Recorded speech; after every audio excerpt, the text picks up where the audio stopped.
Ugh, why is my face so ugly? Dylan, it's me, your counterpart from the mirror world! What the fuck? Not in the first minute. Oh, what's up? You should make a video about Hugo and the evil mirror for the PS1! Why? Because you're from the mirror world? Because it's my birthday. Aw, happy birthday! Thanks, so will you make this video for me as a birthday present? Sure, why not? That's the least I can do. Thank you so much, bye! See you on the other side! Wait, if he's my mirror world counterpart, and doesn't that mean we share the same birthday, which isn't until May 15? That son of a bitch! When I was little, there was this European-only franchise called Hugo the Troll.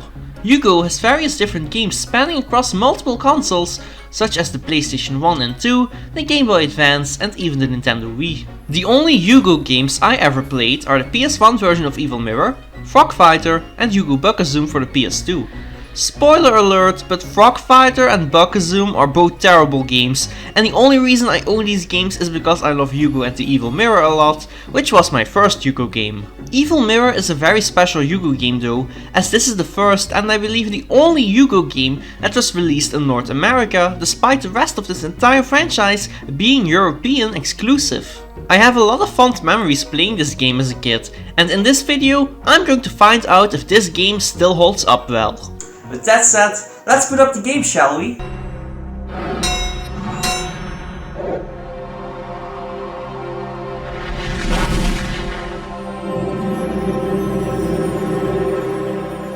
Does anyone else miss these company logo animations? Because I sure do. So much nostalgia.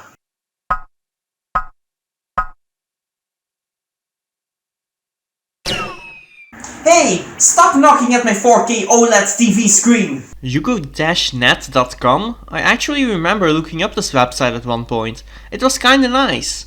Let's see if it still exists. Well, at least I tried. Good things can't last forever after all, I guess. Let's actually play the game now, shall we? Holy crap, this music! Nostalgia bump! Seriously, this song holds up just as well as I expected. For a kids game, this is a very epic title theme that till this day gets randomly stuck in my head sometimes. Okay, we have to choose a language now, and sadly enough my copy of the game does not support English, so I'm gonna go with my native language, Dutch. Now we have to choose difficulty, easy, normal or hard. I'm pretty sure I always played exclusively on easy mode as a kid, so I'm gonna pick normal mode now that I'm, you know, a grown-up. Although I'm still a kid in spirit. So the game begins with a very impressive opening cutscene that always blew my mind as a kid, and to be honest, it still holds up well till this day in my opinion. These are some really good PlayStation 1 cutscenes. The story starts with the witch Scylla, who apparently looks younger when Hugo's wife, Hugolina, is near her. Apparently in previous Hugo games, it was her goal to kidnap Hugolina in order to look younger forever. But Hugo always managed to foil her plans. That's why she is basically brainstorming on how she can get rid of Hugo, so she can kidnap Hugolina with no issue. That is until Scylla's henchman, whose name I don't remember, drops a mirror which gives Scylla a great idea. Meanwhile, in Hugo's house, Hugo and his kids, Rit, Rat and Rut, are preparing what I'm assuming is a Christmas dinner based on the fact that it's snowing, while Hugolina is nowhere to be seen because apparently she is picking some berries. Scylla the witch drops into Hugo's house and Hugo just casually walks up to her and scolds Scylla, which is kinda funny. Scylla sees an opening and traps Hugo in her magic mirror, then smashes the mirror and sends the pieces flying all over the world so no one can ever find them again. She then leaves so she can finally kidnap Hugolina. She actually left the kids alone for some reason and they're just sitting there, shocked about what they just saw. And then the three of them decide to go on a quest to find the pieces of the mirror Hugo is trapped in order to save him.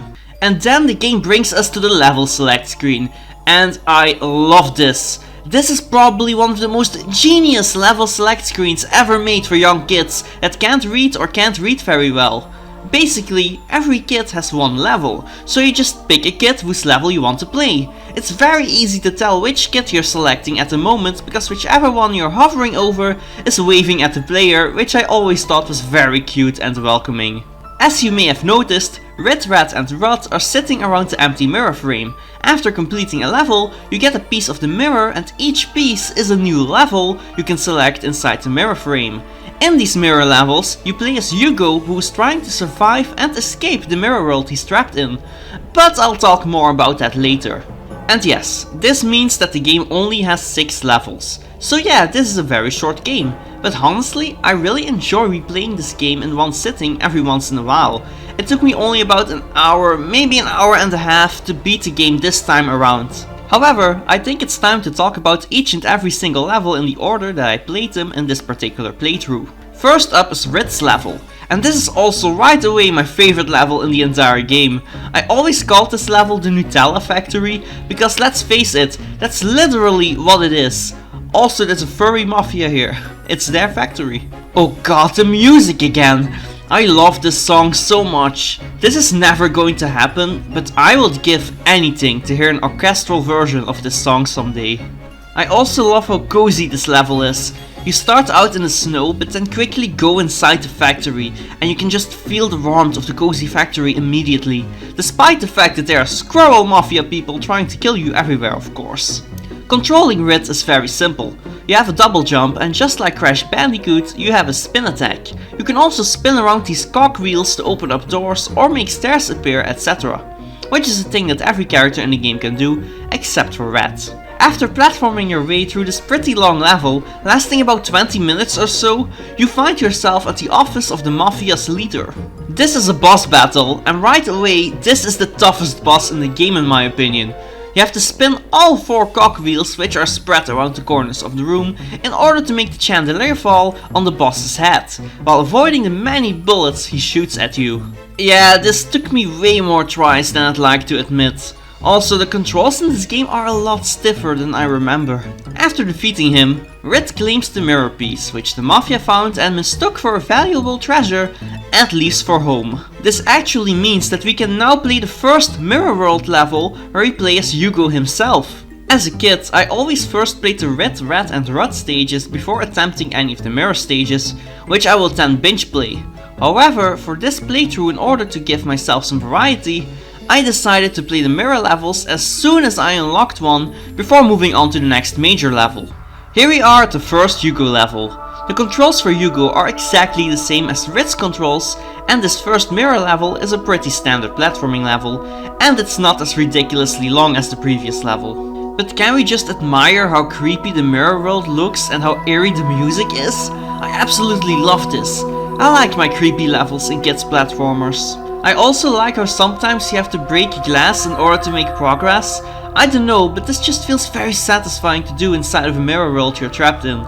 At the end of the level, there's a boss fight against this floating mirror version of Scylla the Witch's head, which is kinda creepy. The fight itself is pretty easy. All you have to do is break the flickering mirrors until all of them are broken. Pretty satisfying if I do say so myself. Next up is Rat's level. This level is interesting as it is the only vehicle level in the entire game. It appears that the second piece of the mirror was found by Vikings who are now using it as the first prize of a sled race. Even though he's just a baby, Rat participates in the race as an outsider, which the Vikings do not appreciate, especially not the champion. Dude, chill out, you're scaring the baby! The race is pretty easy to control and you only have 3 opponents. If you win the race, the mirror piece is yours. This is definitely the shortest level in the game, as it's not a platforming stage this time. You may have noticed this earlier in the video, but the main collectibles of this game are gems. If you collect 90% of the gems in the level, you will get a permanent health upgrade, which is really cool, and in my opinion, if you're playing on normal mode or higher, you are going to want as many of these as possible. I was able to get every single health upgrade in this game except for one. This freaking sled race. How am I supposed to collect 90% of the gems while also trying to get into first place? That's impossible. Next up is another mirror level, and this time it's a chase level a la Crash Bandicoot.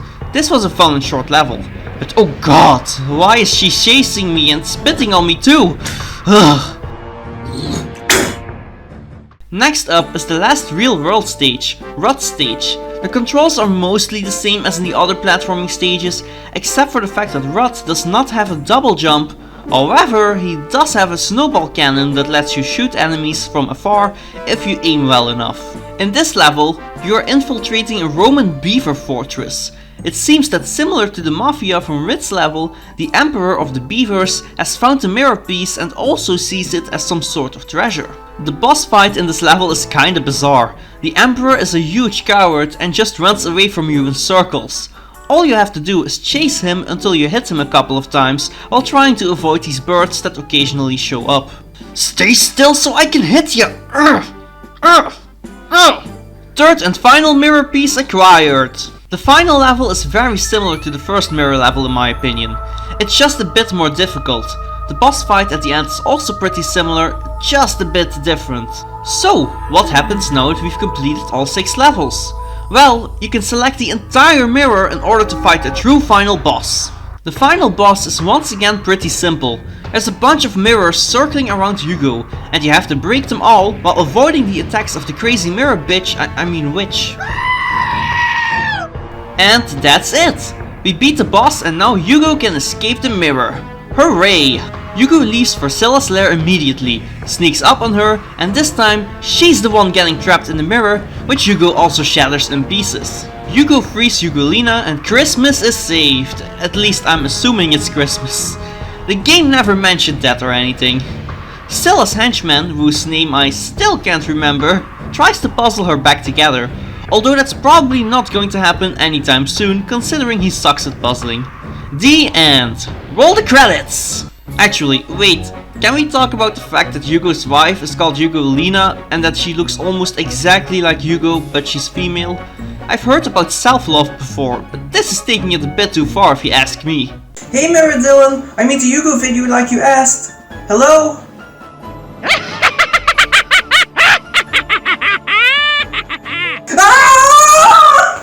Okay, so I guess it's time for the verdict of this video. Does Hugo and the evil mirror still hold up well? Why yes! I still replay it every 5 years or so, and I always finish it in a single sitting, and I always have a great time. I definitely recommend it. In fact, I like this game so much that while I was producing this video, I actually bought 2 other Hugo games for the PlayStation, Black Diamond Fever and The Quest for the Sunstones. I never played these 2 games before, but apparently these 2 games are also 3D platformers created in the same engine as the Evil Mirror, which is what I expected Frog Fighter to be, but that game was a boring puzzle platformer with no music instead. So I'm really looking forward to playing these 2 platformers later. Please be good, please be good, please be good, please be good. And with that said, thank you so much for watching. If you liked this video, don't forget to like, comment and share this video with your friends. Also, if you haven't already, don't forget to subscribe and click the bell if you want to stay tuned for more notifications on future videos of this channel. With that said, goodbye.